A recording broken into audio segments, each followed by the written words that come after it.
How would you like a 15% discount to my daily email, the stack of stuff, the show notes, discounts to the conference, all of that? All you need to do is text the word show to 33777. You'll get the annual subscription with a 15% discount to my daily email. You'll get the stack of stuff, the links to the show notes, discounts to the conference, and so much more.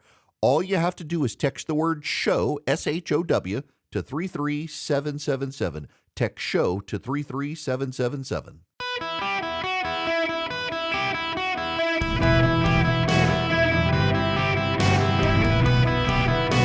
Welcome to the Eric Erickson Show podcast, Hour 3. Hello, America. Welcome. It is Eric Erickson here. The phone number, 877-973-7425. Should you wish to be on the program, as always, text DATA to 33777. And as a listener, you get a 15% discount off the daily show notes. We send you all the links every day of all the stuff we're going to talk about and then some. It is show prep for you for the day as well. It comes out right when the show starts. We never want to tell you what to think. We give you all the information so you yourselves can think for yourself with all the information. We weed out the grifters and the liars. Now, I want to talk about a wild story that is beginning to circulate online. And I have to read to you a somewhat lengthy thread. This is a lawsuit that has been filed. Now, you will know one of the problems that the United States has right now is a lack of qualified air traffic controllers. It's a huge problem. The United States has been moving over time to a new GPS-based flight tracking system for airlines. So there are, and you're going to have to forgive me if you're a pilot, and I know a lot of pilots listen to this program. I know a lot of pilots listen to this program because it's been a while since I've been on a flight where the pilot did not speak to me and say he listens. And that's not just Delta. It's just they listen. And there are a series of towers around the nation that signal flights so that flights know where to go, and they path themselves around the country into these. It's a very interesting mechanism by which these transponders or towers operate around the country, and they've also got neat codes, like around the Atlanta area. One of the towers is named after the Braves, and there's a flight pattern over into Alabama where it is, if you're flying from Alabama into Georgia, it uses the names of the countries or the realms of Lord of the Rings. Hang on a second. Let me see if I can find this. Lord of the Rings, transponders, aircraft. It's kind of a fascinating story, the way that these aviation lines work to get planes around the country. And it's very fascinating. Yeah, you've got there's Gondor, there's Frodo, there's Shire, all of these pathways in. It's really, really interesting to see how the patterns fly. And essentially, what this is that you have flight approaches into airports and you have paths around the country. And in so doing, planes fly like transponder to transponder. Instead of using GPS and just charting on a path, they fly in this area, and the air traffic control keeps planes in sync. They have to be certain distances away and certain patterns. I love getting on, for example, there's an app called Flight Radar. I've got several on my phone, actually, and you can see all the planes in the sky. You can narrow them down by type of plane. You can narrow them down by the airline. You can see helicopters. It's really fascinating. And our skies are very, very busy around the world. And around the world, the air traffic controllers keep everyone aligned, and they're a vitally important component of the aviation system, particularly as you get closer to the ground. In the sky, high above us, planes have systems that they can track each other, stay out of each other's way. When you get close to the ground, you're landing. There's a lot going on. You need the air traffic controllers and the planes together to help you so you're not flying into each other. And we have a shortage of air traffic controllers. And by the way, one of the most high stress businesses in the world. So I want to read for you now, having put all that together, this crazy lawsuit. It's a scandal at the FAA. It's been moving on a slow burn through the courts for a decade, culminating in a class action lawsuit known as Brigitte versus Pete Buttigieg, Secretary Pete. It's brought by a class who spent years and thousands of dollars in coursework to become air traffic controllers, only to be dismissed by a pass-fail biological questionnaire with a greater than 90% fail rate, implemented without warning after many of them had already taken and passed a skill assessment. The questionnaire awarded points for factors like lowest grade in high school is science, something explicitly admitted by the FAA in a motion to deny class certification. Let me read to you this paragraph from the complaint. Plaintiffs vaguely refer to their complaint's description of a handful of BA questions and only single out question 15, which awards points for having science as the high school subject in which I received my lowest grade. Question 15 cuts against commonality in two ways. First, a portion of the proposed class scored the maximum possible points on this question and therefore could not be negatively affected by it. Second, the statistics plaintiffs trots out cannot show that this question systemically favors African Americans over other applicants. Even if African American high school students have average science scores lower than any other race, question 15 requires comparison of the applicant's own grades. The question would reward a straight A student who earned a solitary B in science, regardless of what grades the rest of their class received. In other words, the FAA is saying this doesn't benefit African Americans. It benefits kids who had great grades except in science, regardless of their race. Mainstream outlets are giving this sparse coverage for reasons that will become clear shortly. Right-wing sources paid attention initially, but few ran follow-ups. So what's going on? This person notes, I'm a law student, not a professional. I have a podcast about internet nonsense and a side hobby of sticking my nose in where it doesn't belong. The court filings are public record. They can be expensive and difficult to obtain. Pacer is the tool. If I was a lawyer, I'd go on something called Pacer. You can go in, you can put in different lawsuits, you can get all the documents about it. So here's where this gets interesting. Historically, the pipeline into air traffic control has followed a few paths: military veterans, graduates of air traffic collegiate training initiative programs, and the general public. Whichever route they came from, each candidate would be required to take and pass the 8-hour ATSAT cognitive test to begin serious training. The test was validated as being effective as recently as 2013. The FAA has faced pressure to diversify air traffic controllers for generations, something that seems to have influenced even the scoring structure of the ATSAT cognitive test used for pre-employment screening of ATC candidates. Leading up to 2014, the pressure intensified with the National Black Coalition of Federal Aviation Employees leading the push. To start with, in 2000, a 3-member task force, including an NBC FAE, that is National Black Coalition of Federal Aviation Employees, wrote, quote, a business case and strategic plan to address underrepresentation of minorities, women, and people with targeted disabilities, recommending, according to the lawsuit, a workplace cultural audit, diversity hiring targets for each year, and allowing race and national origin and gender-conscious hiring. They were advised by a professor who helped them analyze FAA diversity data in 2009. The professor authored a report concluding that the FAA was the least diverse agency within the executive branch of the federal government. From there, they sent letters in July and August 2009 to the FAA administrator and the Secretary of the Department of Transportation, claiming disparate treatment, adopted a strategic plan advocating for affirmative employment, obtaining an independent valuation of hiring and screening tools, and pursuing litigation, and a talking points document demanding the FAA address diversity and create a group called Team 7. In 2012, Team 7 members met with the Secretary of the Department of Transportation, the FAA administrator, and senior FAA leaders to discuss diversity, after which the FAA commissioned a barrier analysis with a number of recommendations. Central to them, the cognitive test posed a barrier for black candidates, so they recommended using a biographical test first to maximize diversity, eliminating the vast majority of candidates even prior to the cognitive test. In 2012 and 2013, they continued pushing the process. Around that time, the FAA decided to pause the hiring of CTI graduates. Now, remember, the CTI is the Collegiate Training Initiative for people who go through college.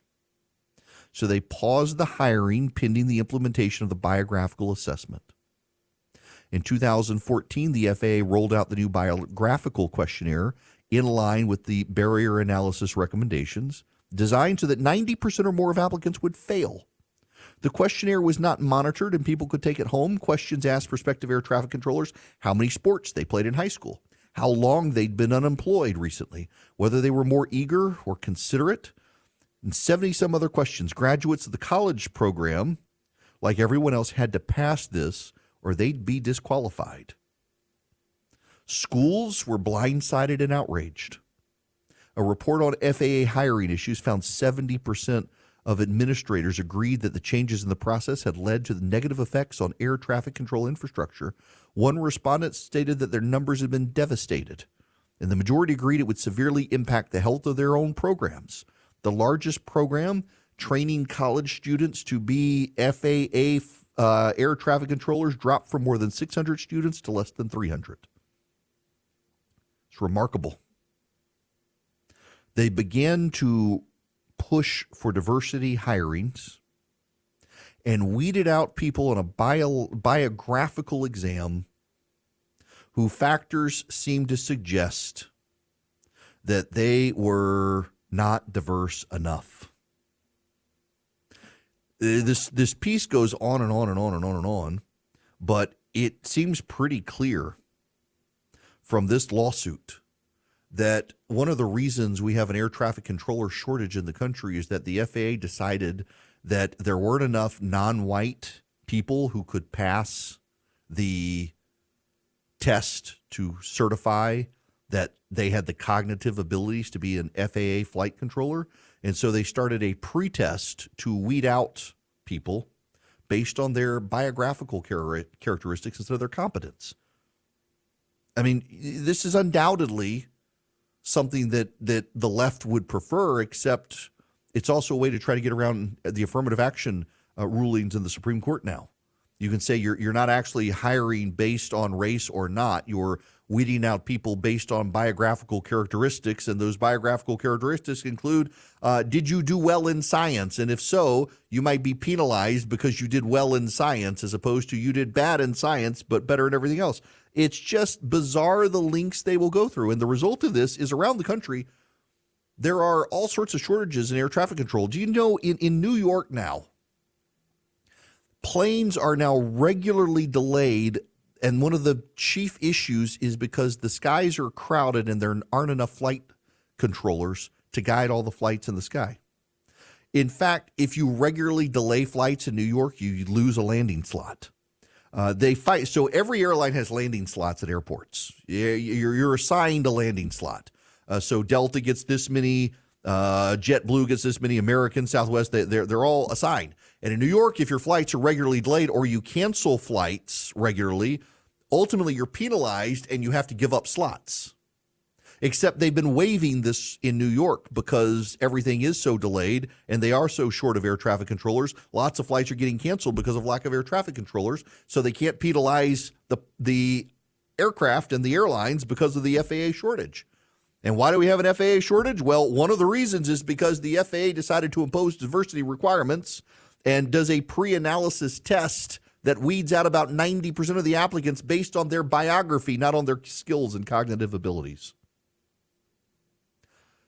Oftentimes, the government is its own worst enemy. And in almost every one of those cases, when the government is its own worst enemy, it's because the government listened to progressives. Back to the phones we go. Welcome, Brandon, to the program. How are you, Brandon? I'm doing good. I'm hanging in there. Hey, Great. I just wanted real quick, it just kind of came to me when you were talking about the plane crisis we're dealing with. it shows that it really is a scam. The whole environmental thing's a scam, because just look at that. You just said it yourself. They're not hiring people to do air traffic control, which is a hard and stressful job. It takes a special kind of person to do that. And they're looking for race and gender and sexuality and all that. Now, meanwhile, you just said yourself, the skies are full of planes just kind of idling, kind of like the big boats down there by the Panama Canal. So they're just, waiting to land. So what's going on? They're burning up a lot of jet fuel that they shouldn't be burning through, because if we had enough people sitting in those seats, those planes would be getting up and getting down and on the ground, and we would be helping the environment. Am I wrong? That's not a bad point. And also, the FAA has. I started talking about the transponders and how they fly. They're moving to a GPS system, so the planes can fly more direct routes instead of these circuitous routes. And they've struggled to finalize the system over the years because of bureaucratic hurdles, among other things. And all these things. The FAA is not a fully competent organization, which should scare everybody who flies. That it's not a fully competent organization, and yet we put our lives in the hands of these people on a daily basis. And I got to tell you, I've got emails here from pilots who listened to the last segment. Hopefully, you're not flying and texting, but yes, they run into this problem all the time. And they said the New York the DC New York corridor is awful because you have Philadelphia, New York, Boston, Washington, and others all in tight spaces and frequent shortages. But the worst is the Florida area, particularly around Jacksonville, which has had massive FAA shortages causing all sorts of flight delays. And it's not like they don't have a body of qualified people applying, but they can't get through the diversity tests. Thank you for that. It's remarkable. And you would think that the Supreme Court decision on affirmative action would get rid of this, but actually they're just trying to find more and more clever ways to get around having to deal with that decision from the Supreme Court ending affirmative action. 877-973-7425 should you wish to be on the program. When we come back, I mentioned all the good economic news yesterday. Well, today UPS announces layoffs. What on earth is going on? And it's events, dear boy, events that could cost Joe Biden the election, events like this. We'll get to it when we come back. Right now, though, I mean, the news of all these layoffs, you got Roomba laying people off, CVS, you got BlackRock, Blackstone, I think. You've got UPS, Google, Amazon laying people off. The economy looks like it's growing, but you got these problems. Swiss America wants to help you save your hard-earned assets and protect them. They've got this report, The Secret War on Cash. You can get a free copy by calling or texting my name, Eric Erickson, to 800-289-2646. That's 800-289-2646. The all-out war on cash includes digital forms of currency. It's spreading daily, so get their report, The Secret War on Cash. Learn how to protect your hard-earned assets. Just mention Eric Erickson, my name, when you call or text 800-289-2646. That's 800-289-2646. You can also go to SwissAmerica.com/Eric, SwissAmerica.com/ERICK. Great way to put your information in there and get the Secret War on Cash report. Or call or text 800-289-2646. Mention Eric Erickson. Message and data rates may apply if you call. Howdy, welcome. It is Eric Erickson here. Please stop calling and yelling at my call screener. You want to yell at me, but he won't let you through. The phone number is 877-973-7425. I apologize to my call screener for being yelled at for things I say on the radio. Okay, we got to talk about the economy again, because I noted yesterday the economy is actually doing well. We should take the good news where we can get the good news, and the economic data shows the economy is growing at 3.1%. That inflation may actually be down now to about 2% based on private sector data, not public sector data. My mom texted me yesterday afternoon and said, if the economy is going so well, what about all the layoffs? My sister's company just went through a round of layoffs. She was not laid off, thankfully. But it's one of many companies that have been downsizing the workforce. UPS today has announced that it is laying people off. 12,000 jobs saying rocky economic conditions and lost business from labor negotiations led to a sharp decline in its 2023 revenue and profit. The shipping giant on Tuesday reported a $6.7 billion profit for the full year, down nearly 42% from 2022. The company has nearly 500,000 employees, 85,000 of which are full-time and part-time management. The CEO, Carol Tomei, said plans are to cut about $1 billion in costs through reductions of management positions and contractors. While UPS headquarters are in Sandy Springs, Georgia, the job cuts will be at UPS locations around the world over the next several months and will result in a 14% decline in management headcount. The cuts announced Tuesday will not affect the vast unionized workforce of UPS drivers, package handlers, and others. The company has been adjusting its operational headcount through attrition and reducing operations, and UPS says it plans to continue to align staffing in our operations to the needs of our business. Now, one of the big issues here for UPS is that it's not about the future, it's about the past year has been rough for them. And they're reassessing. Revenue declined 9.3% in 2023 to about $91 billion. And the CEO says 2023 was a unique and quite candidly difficult and disappointing year. We experienced declines in volume, revenue, and operating profit in all three of our business segments. Now, keep in mind, part of that is Amazon has started its own delivery services. The CEO said some of the poor performance was due to macroeconomic environment, and some of it was due to the disruption associated with labor contract negotiations and higher costs associated with the new contract.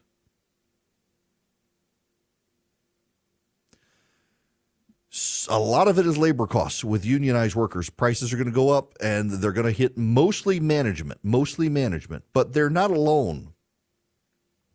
Here's a list of companies that have announced layoffs so far this year. So at the end of last year, you had CVS and others announcing layoffs. And now you've got Alphabet, that's Google.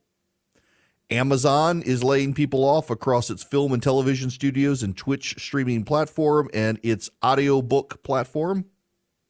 BlackRock is laying off 600 employees after it went woke. Citigroup is laying off 20,000 by the end of 2026. Discord, the online streaming service, it's laying off 17% of its staff. Duolingo, the online language service, is laying off 10% of its contractors and going to move to artificial intelligence to handle some content creation. eBay is laying off 1,000 employees, or 9%. iRobot, that makes Roomba, cutting 31% of its workforce following the termination of a merger agreement with Amazon. It was going to merge with Amazon. Now it's not, so it's cutting a third of his workforce. Macy's is eliminating 2,350 store and corporate positions, or 3.5% of its workforce, excluding seasonal hires. Microsoft is cutting 1,900 employees, or 8% of its gaming staff. After last year's acquisition of Blizzard, this is less than 1% of its workforce. Rent the Runway, the fashion subscription company, is cutting 10% of its staff, 37 people. Salesforce has laid off 700 people, or 1%. Sports Illustrated is pretty much closing the doors. Massive layoffs there. 12,000 jobs at UPS, as I mentioned. 1,800 jobs at Unity Software. Universal Music is laying off between 100 and 300 people. Wayfair, the online retailer, getting rid of 1,650 employees, or 13% of its workforce. Xerox is trimming its workforce by 15%. In 2022, it had 20,500 employees. That's the last regulatory firing of employees. Laying people off. Apple is moving employees out of San Diego to Austin, Texas, and those who won't transfer are going to lose their jobs if they can't be reabsorbed. Goldman Sachs had layoffs at the end of last year. A lot of the layoffs that we're seeing right now are layoffs because businesses held on to employees because it was so hard to find employees, and they think now we're through the thick of it. They've managed their labor force participation rates, so now is the time they can cut loose employees they think they don't need. Yeah, it's counterintuitive, isn't it? The economic growth numbers, the inflation numbers, the macroeconomic numbers, they're all great. But it sure doesn't feel that way to a lot of people. To people being laid off, it feels like there's a recession. There is some silver lining here. the number of available jobs has risen. In fact, there are 9 million available jobs in the country, according to economists right now. 9 million available jobs. And those aren't just medial jobs. There's not just low-income jobs. Some of these are high-income jobs in professional classes, and they're job openings. So it sucks to lose your job, but if you're going to lose your job, losing it when there are 9 million available positions in white-collar job positions and high-paid blue-collar job positions, actually not a bad time to lose the job. It sucks, though, for you if you lose your job. It sucks, and that's the problem. And this is, if you were here for the beginning of the program, was making the case that neither side can say definitively they're going to win in November. It's going to be a very close election, a very low turnout, and very tight margins across 5 swing states. Joe Biden's path to win is about Trump's personality, but Trump's path to win is arguably easier than Biden's because it's about events. Many events Joe Biden can't control or hasn't controlled, like the Middle East situation, but also the economy. The numbers sound real good. Wages are beginning to surpass inflation. Inflation is now coming down.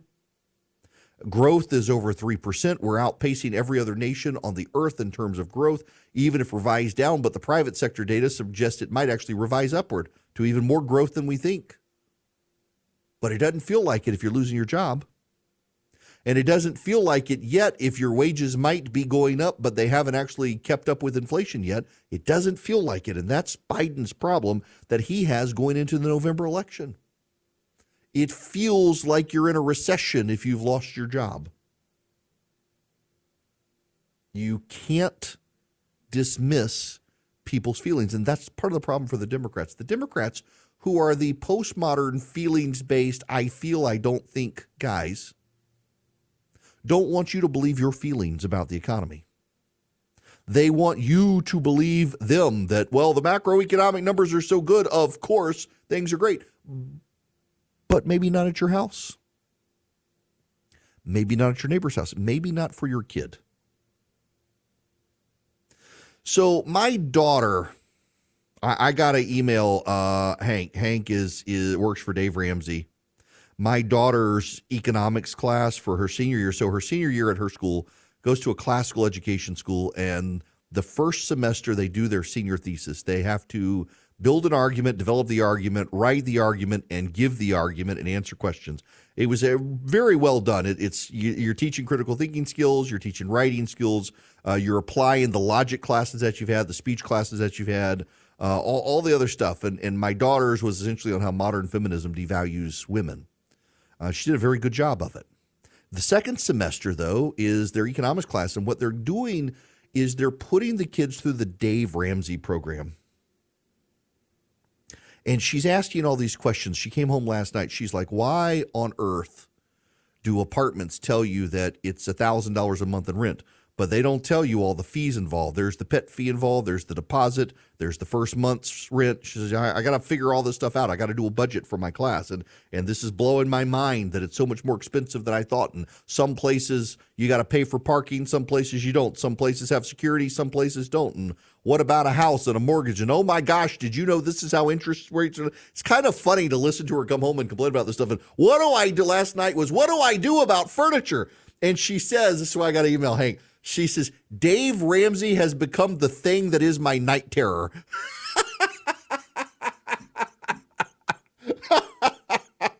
She says, I wake up in the middle of the night and hear Dave Ramsey say, don't put it on a credit card. Pay cash. But she's having to learn that this real world stuff and jobs and what do I do about jobs and how much money am I going to make? And oh my gosh, taxes. Dad, did you know that your take-home pay is so much? Yes, child, I know. That's why I'm a Republican. It's very funny to hear her come home now every day. Or the text message, she's listening right now, in all caps. Pay in all cash, she says. Pay in all cash. Yesterday, it was in all caps. Let's see. No, where is this? No, I gotta find the group chat with my wife. Yesterday, she was all fired up about just the basic cost of a futon. Yes, I need a futon or something because there's not a guest room, and if someone wants to stay over, they can't just sleep on the couch because then they'd have to sleep in the bed if the futon was my bed, and I don't want people sleeping in my bed because people are gross and I'm poor. Why is a futon so expensive? What utilities do I need to pay for? How do I afford furniture? The further and further we get into this econ and senior seminar class, the more I understand those people who live with their parents until they're 50.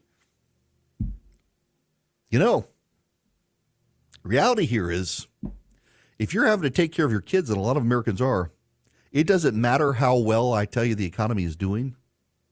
It doesn't matter how great it is that there are lots of jobs available out there. If you're taking care of your kids because they can't afford to live in a house, apartments are expensive, and you've just gotten laid off, the economy sucks for you. The macroeconomic and the microeconomic pictures are not aligned in this country. And the problem is that the Democrats want to sell the country on the macroeconomic picture, and voters vote on the microeconomic picture. The microeconomic picture for a lot of Americans isn't good right now. And the sooner the Democrats understand that, the less likely they are to be demeaning to voters who realize this economy sucks. There's also why the path for Donald Trump is way easier than Democrats think it is, and why Democrats are hoping for some black swan event like a Trump conviction in order to stop him, because the reality is the economy is firing on all cylinders. But for a lot of Americans, it's not working for them. And those events are events that Donald Trump can capitalize on. Democrats seem so sure there's no way anyone would vote for him. What was it, Pauline Kael or whoever said she couldn't believe Nixon won in 72 because no one she knew voted for him? Well, Democrats who are in the MSNBC bubble know no one who will admit to voting for Donald Trump, and the reality is a lot of people will. A lot of people will. Yeah, there are lots of reasons to think Trump can't win the election when you look at general American surveys and people's views on him, but there are a whole lot of reasons to think that he can when your average American keeps being told the economy is so good, but their news is layoffs and they can't get their kid out of the basement because their kid has nowhere to go. That stuff matters more than the macroeconomic data out there. One of the groups that understands this is Americans for Prosperity, and they're making the case that we can fix the economy and get your kid out of your basement and into his own place if we just do some reforms of reducing government and deregulation for small businesses and assert a fixed permanent tax code where businesses, and small businesses in particular, don't have to worry about massive tax increases coming. They support school choice. They support parental rights. They support limited government, and they want your support at americansforprosperity.org/Eric. americansforprosperity.org/ERICK. You go sign up with Americans for Prosperity. They're going to teach you how to be a great fighter for limited government, for freedom. They're going to teach you how to make persuasive cases to your neighbors, your friends, your family, your local government, your state government, that, in fact, limited government works, tax reform works, school choice works, and they can help you sell those things. They're going door to door explaining the case for school choice in states like Georgia right now, trying to tell neighbors how people stand on the issue. Y'all, Americans for Prosperity, they fire on all cylinders, fighting for freedom, for free markets, for free people, for limited government, for school choice. They want you on their side. americansforprosperity.org/Eric. americansforprosperity.org/ERICK. Go sign up with them now and be an effective conservative activist. Hello, welcome. It is Eric Erickson here. Y'all, don't forget, text data to 33777. Sign up for the show notes. You get a 15% discount. You can also pre-order my book, You Shall Be as Gods. We're getting closer and closer. Now, listen, I've gotten a lot of emails, messages on Instagram and Twitter and the like about book signings and stuff. We're still several months away from the book coming out. We're going to work to make that happen. We're putting thought into it now. When we announce the dates for the gathering here very shortly, we will also do a book signing there for people who come to the gathering. We got a lot of ways that we're going to make that happen. I'm actually really excited about this book because it takes really a lot of my monologues and synthesizes them into something cohesive about how the progressive secular wokes have become a religion, and they don't even realize it. It's just a new form of the very old Gnostic religions, where they have secret knowledge and ways to move forward without any grace, very little mercy. I hope you'll order the book. Text data to 33777, and you can subscribe to the show notes. You can pre-order the book. There's a link to Amazon, and there's a link to Barnes & Noble there. All right, we got to move on to other stuff, including the border deal. It's interesting how the pivot now in the media is tearing up the Republicans in the House for rejecting Joe Biden's border deal. But Joe Biden isn't interested in closing the border. The deal would allow 5,000 illegal aliens a day to come into the country.